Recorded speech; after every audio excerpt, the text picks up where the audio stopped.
Here's the playbook. These are the things that you should be doing to help you be a successful Medicare agent. And so I just took that playbook and I said, okay, I need to go out there and I need to execute these plays. Yeah. And so doing that over the last 10 years, we've learned a lot of lessons over the last decade, and we know what works and what doesn't work. And so when we sit down with agents and we want to help them grow their book of business, we're able to give them that guidance. Yeah, I'm like, don't waste your time, don't waste your money. We've already wasted our time and wasted our money. We've done it. Hey everybody, I'm Raul Gonzalez. And I'm Oscar Ibieta. And our show is called Medicare Agent IQ. And the reason we do this show is we know that there's agents out there that maybe you're struggling. Maybe it's you're on your way out of the Medicare business because you've just not been able to succeed so far. But also there's agents out there that are just trying to sharpen their tools. And so we're here to just kind of give you another perspective on Medicare, a level of expertise. And so before we actually go any further, I wanted to kind of take a step back real quick. And Oscar, just give us a little bit of background on what makes you an expert in selling Medicare, why we're doing this for yourself. Well, years of experience. I've been doing this for 10 years now. Been in the Medicare, particularly Medicare, 10 years. And so prior to that, I didn't have any insurance experience, but when I got with you had, I think, 6 years on me. I don't want to steal your thunder here, but yeah. You had 6 years of experience, and really when you and I joined, you just basically kind of gave me the playbook, and you said, "Hey, look, this is everything that has been working for me over my 6-year tenure doing Medicare. So here's the playbook. These are the things that you should be doing to help you be a successful Medicare agent." And so I just took that playbook and I said, okay, I need to go out there and I need to execute these plays. Yeah. And so doing that over the last 10 years, we've learned a lot of lessons over the last decade, and we know what works and what doesn't work. And so when we sit down with agents and we want to help them grow their book of business, we're able to give them that guidance. Yeah, I'm like, don't waste your time, don't waste your money. We've already wasted our time and wasted our money. We've done it. Yeah. So get out there and do some of these things that we know that will work.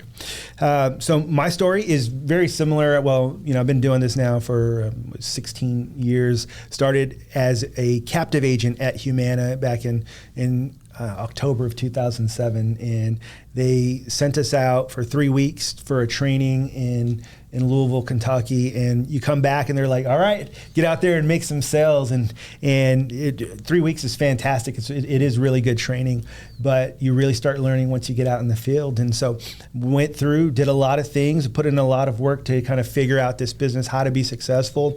And then once I did, I left that job and I opened up an insurance agency, an insurance brokerage, and where we kind of contract agents and help them to be successful. So probably sold for the first 2 years a lot, and really took my foot off the gas, and only would do referrals and things like that after those first 2 years.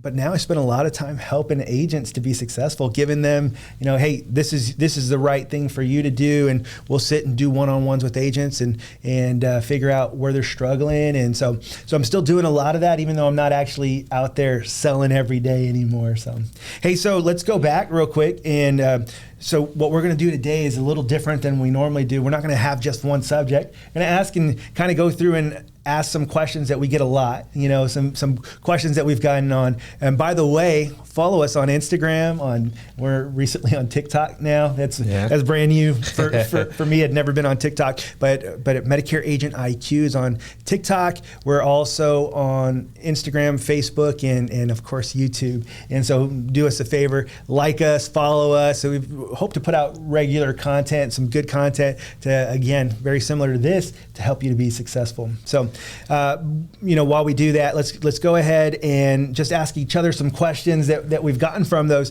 So what initially attracted you to Medicare sales? So I obviously called you and I was like, hey, you got to do this. And you weren't exactly 100% sure that first call. It almost seemed like you were blowing me off a little. Pressed you off just a bit. Yeah.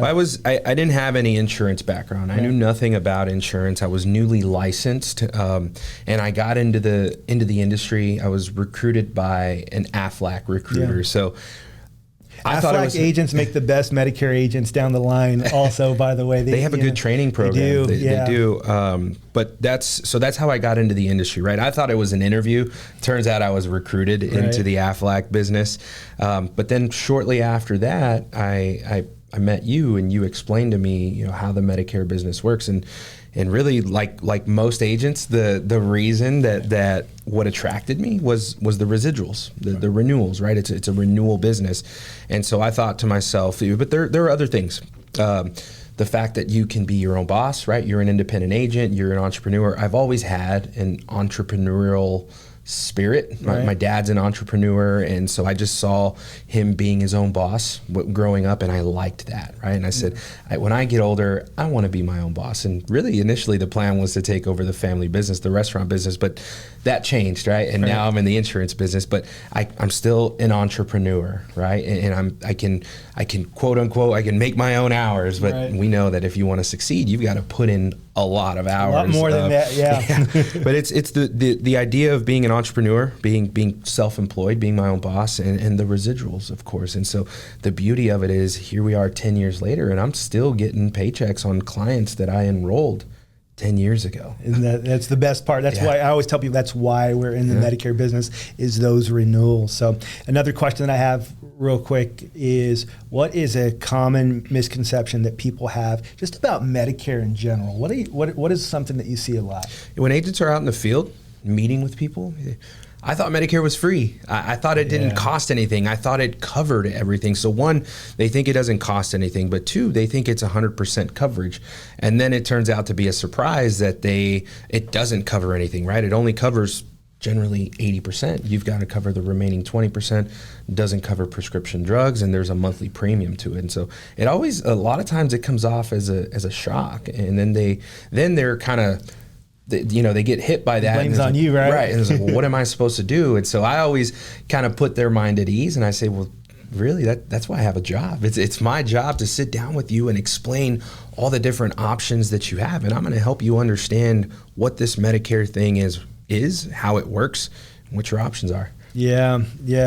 I think that people tend to get frustrated, and they kind of direct that at the agent. So one thing as an agent, just when that kind of frustration comes, you can kind of explain that, hey, all the years that you were working, you paid taxes, but that only pays a portion of Medicare. Realistically, it costs a lot more than $160 to insure you in that type of thing. So I'd say be prepared for it, right? Just expect that reaction when you're out in the field, and be receptive of it. Be receptive and be open to having that conversation. Like, I understand your frustration. Like it would frustrate me if I didn't already know this. And so, so you said you've been doing this for 10 years, and I know how it's changed, but just out of curiosity, from your perspective and your eyes, how has the industry changed since you started?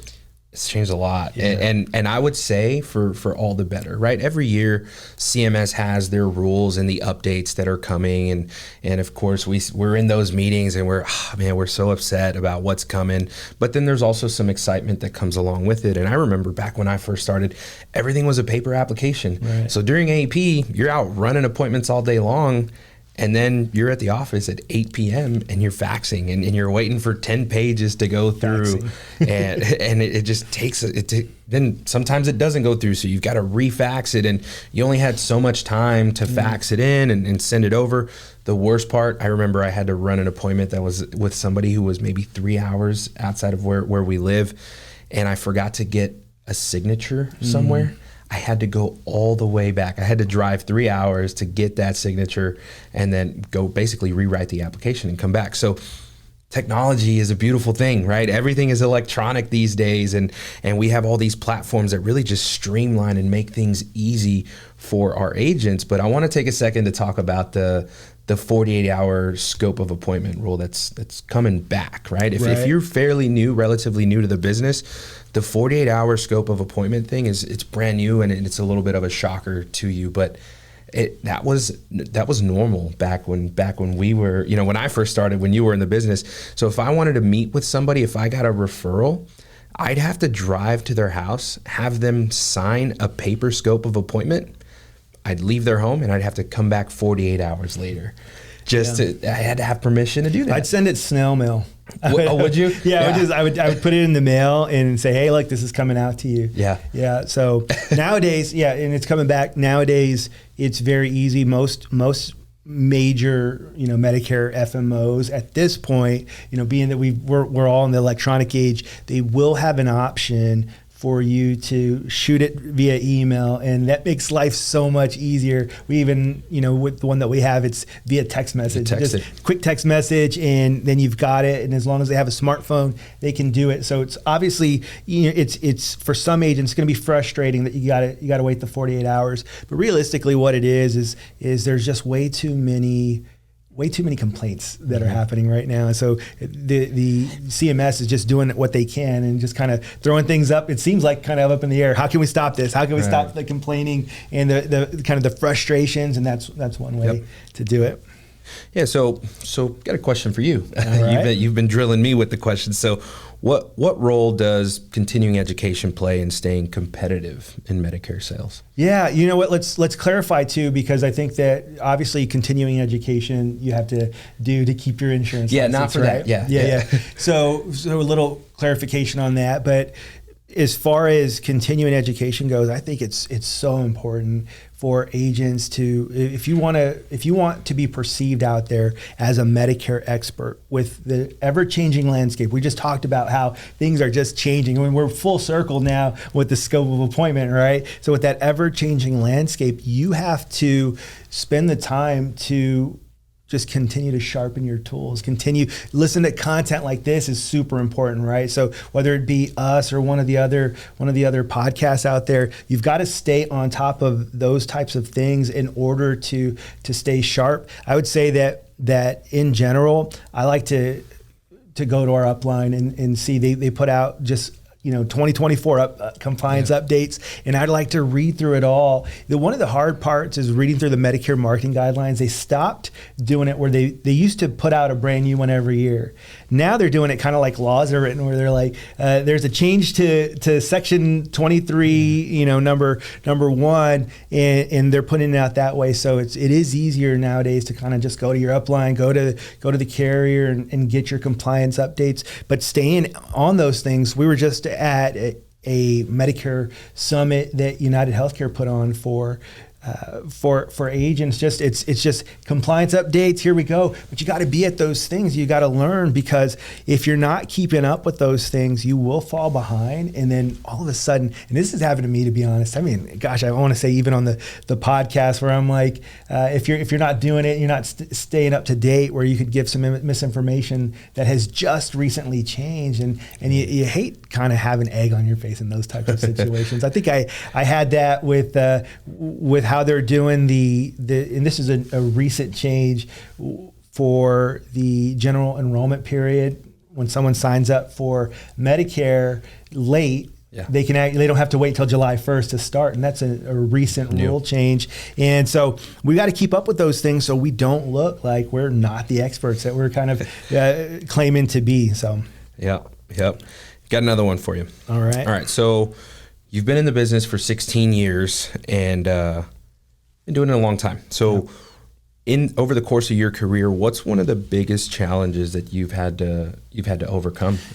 Honestly, staying on that, right, is learning Medicare. I think that was one of the hardest things, because it's so broad. And when I say learning Medicare, you have to learn all that there is to know about original Medicare, how Part A and B work, how Part D works, right? And you have to become an expert on those. But then you also have to learn about the different plans that you represent. In a market like the one that we're in, there are so many plans, and that's so difficult because, if there's 10 carriers that offer 43 plans, which I just looked up, that's what we have right now in San Antonio. I think it's 10 carriers that we offer with 43 different options. It makes it really hard. So you have to just kind of keeping up with that. I learned how to look up the evidence of coverage, which is super important. If you are in this business, learn how to look up the evidence of coverage. It's a lot more detail that you get from that than you do from, say, the summary of benefits. And so I would say that was one of the most difficult things to overcome. But we do it, right? We're able to get past those things and become an expert. But It's by listening to things like this, but more importantly, during your free time, during any downtime that you have, learn about Medicare, and that was something. But I overcame it. I would say I'm pretty close to being an expert. If the things would stop changing, which they won't, right? I like the evidence of coverage. So that's one of the things that you taught me was whenever I had a question.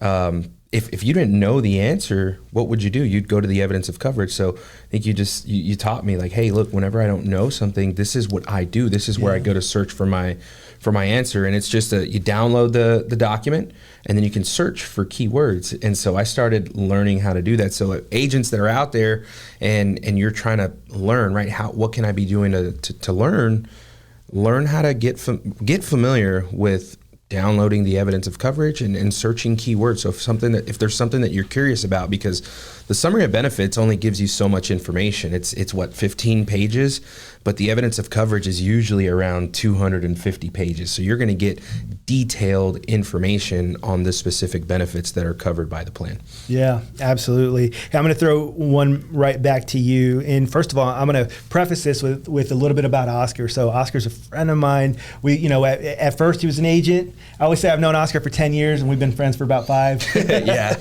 Really like, but one of the things about Oscar that I know is that he's just naturally good with people. And so for those of us who aren't, so for myself, I actually had to, like I've shared on the podcast before, I had to read How to Win Friends and Influence People, kind of understanding how to do that. For you, it's a little more natural. So the question that I have is, how do you build relationships with potential clients or even, doctors or just really with anyone? How are you building those relationships? I usually lead in. I know this sounds very generic, right? This is a universal answer, but I try to find common ground with anything. And so if I'm meeting them in their home, then I'm taking mental pictures of, I'm observing, are there grandkids on the wall? Is there something that they have a particular interest in? Do they have pictures posted?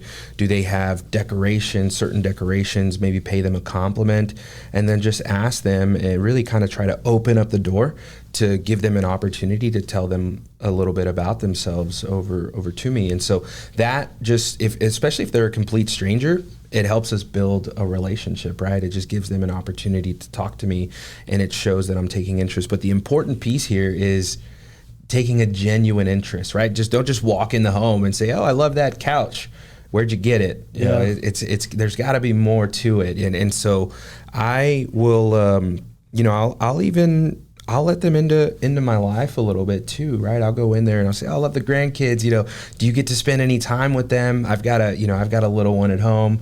We're expecting one." And so, we just start chatting about the kids because, our seniors, they love their grandkids, right? And so they love to talk about them. And so I'll give them an opportunity to do that. But really, I think the important piece to that is, find some common ground, but the entire time be genuine, be real when you're having those conversations. I've got one real quick to add to that I've done, and I think it goes a really long way, is I have asked them for advice. And what I mean is, can I say, "Hey, I see that you all have been married. How long have you been married?" 50 years. What's the key? What's the secret to longevity in marriage? And I'll ask them that. And depending on the individual that you talk to, if that's something that clearly is important to them, they're going to open up, maybe sometimes too much, right? Or they're like, "Yeah, well, it's this, and this." But it really does make it kind of creates some warmth there. Like, man, I look at you as a subject matter expert on this. And so I want to ask you some questions, and I just want to know. So completely off topic, we'll start asking questions like that. Or as I'm kind of wrapping up, and the idea is that just continue to build that relationship. Even after I've enrolled someone, can start asking them, "Oh man, how long have you been married? Oh, what's the secret?" Or when they, because people brag about their family, right? Like, my son, he's a doctor, blah, blah. "Hey, I have a 9-year-old son. I'm just out of curiosity, what would you say is the best parenting advice that you could give me who has a 9-year-old son?" And they're going to do it. And I feel like that just kind of really helps to build those relationships and to really make them like you, right? Yeah, of course. Don't be strictly business, right? Get to know them and build a real relationship with them. And what that's going to do is it's going to naturally lead to retention and loyalty. Right. Hey, so what are some qualities that make a successful salesperson? Well, in Medicare. In Medicare, yeah. So I just mentioned it, right? Being genuine. I think it's very important because I know that when I'm out shopping, or if I'm shopping for a car, if I'm dealing with the salesperson, I can tell if they're just there and they're trying to make a sale, if they're just being transactional, or if they're really being genuine and they're interested in what my needs are, what's important to me, and they're being genuine on their end. And so if I don't get that vibe, I really kind of just put up a defensive wall, and I'm not crazy about doing business with them. Yeah. But if they are genuine, I'll open up, and it makes me more comfortable from a consumer standpoint. So when you flip the switch, try to make them comfortable. And how do we do that? Let's be genuine in doing so. In the 90s, we said keeping it real. Keeping it real. Another part, being a successful Medicare salesperson, having the knowledge, which you touched on, right? It's important that we stay up to date with the plan benefits, the market that you're working. You've got to know what's happening in the market, so that when you sit down with your seniors, you truly are the subject matter expert. You know how the market works. You know what the plan benefits are, and so it just makes you look better when you're sitting at that kitchen table with your clients. Be a student.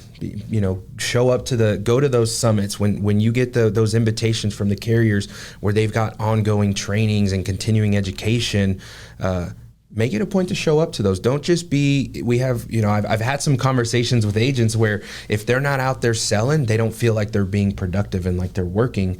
But the reality is you've got to be a student and you've got to gain the knowledge. So when these carriers put on these trainings, whether they're webinars or they're in person, especially the in-person ones, get out there, go build the relationships and go be a student and learn what's happening in the market so that it makes you that much better when you're out in the field. Yeah, you can even, at those things, you could probably even find a mentor, right? Like if you don't have one, I think it's always there's some good ways to find a mentor. I've made a lot of friends. We don't work in the same agency. We don't, and really other agency owners. There's plenty of people out there. Some just good people that you can. There's a lot of good people in Medicare. A lot of good agents that you can be like, oh man, what a great guy. I'll never work with them together, but just a great individual. And so there's a lot of that. So yeah, and I'd say speaking of mentors, right?